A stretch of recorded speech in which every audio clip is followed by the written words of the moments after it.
More word from overseas in Iraq. Fox News alert now. ISIS unleashing a new wave of attacks. They are successful and they are ruthless. The terrorists targeting Iraqi troops with a series of suicide bombings and the spread of jihad. And President Obama's strategy for stopping it is up for debate with Bill O'Reilly and others. This is a perfect storm of weakness. Not only is the USA reluctant to use its power, but NATO and the other Western countries do not want to confront evil either. Thus, the evildoers are on the march. But in the end, it all comes back to President Barack Obama, the most reluctant commander-in-chief this nation has ever had. But by withholding American power abroad, the president is plunging the world into a very dark place. Wow. Lieutenant Colonel Ralph Peters is a Fox News strategic analyst. He also wrote the book. It's a new book. It's called Valley of the Shadow. And Colonel, good morning to you and welcome back here. I assume you agree with O'Reilly in that. Is there any area where you disagree? Well, Bill O'Reilly nailed it. But, I'll quibble about semantics a bit, where he talked about a perfect storm of weakness. I would rephrase that as referring to the Obama administration's approach to foreign affairs and security affairs. It's a perfect storm of moral and physical cowardice.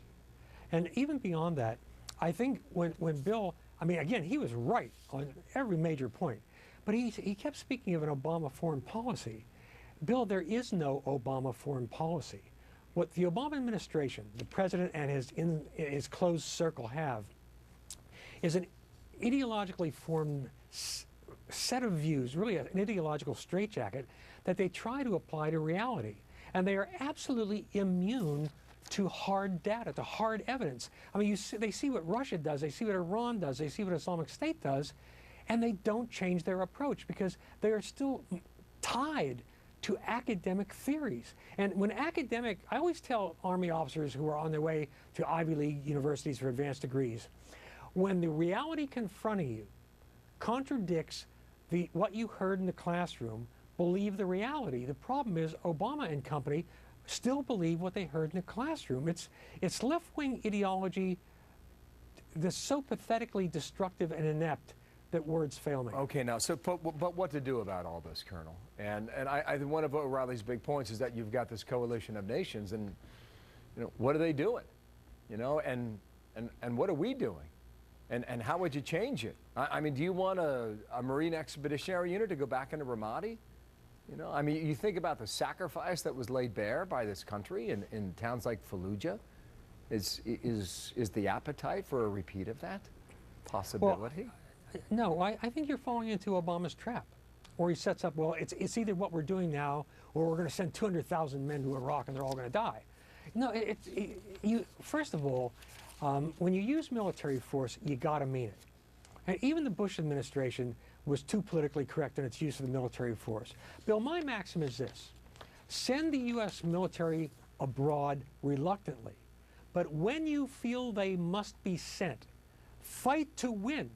The greatest advantage Islamic State has over the Iraqis, the Iranians, and us is they are fighting to win. They will do anything to win. And we get wrapped up. Yeah. But we get wrapped up about the morality of, there might be collateral damage. The greatest immorality is for the United States to lose. And right now you've got pilots flying missions over Iraq, over Syria. They see targets. They can't drop their bombs because the bureaucratic layers they have to go through to get approval to hit the target are ridiculous. Obama has castrated our military. Political correctness has run rampant, and in the military, PC doesn't just stand for political correctness. It stands for premature capitulation. Premature capitulation. Obama is giving up. There's one more point I want to get to here, and I don't have a lot of time for this, okay, Colonel, but you have said that Al-Qaeda told their recruits this is hard work. And you say that ISIS tells their recruits this is fun. Yeah. Now why is that important? Why is that an important distinction? Well, look at the recruiting difference. Al-Qaeda was very serious about what they were doing. They were somber. Those weren't fun cats to hang out with. But the message of Islamic State, which has resulted in tens of thousands of Europeans, hundreds of North Americans going to join their banner, is that, look, young dude, if you are unhappy, if you're discontented, if you feel life has disappointed you, join Islamic State. because Allah wants you to kill, to torture, to maim, to rape, take sex slaves. I mean, if you are an angry young man, Islamic State is a great deal. I see Marie the point Harf you're wants to give them all jobs at Walmart. Listen, there was a great piece in the Wall Street Journal yesterday written by Margaret Coker. She's going to join us next hour about just how good they are getting this fast as a fighting force, ISIS is. Colonel, thank you for your time. Ralph Peters in Washington. We'll speak again. Thanks. Then we will go live outside Dallas with the latest as authorities fear that historic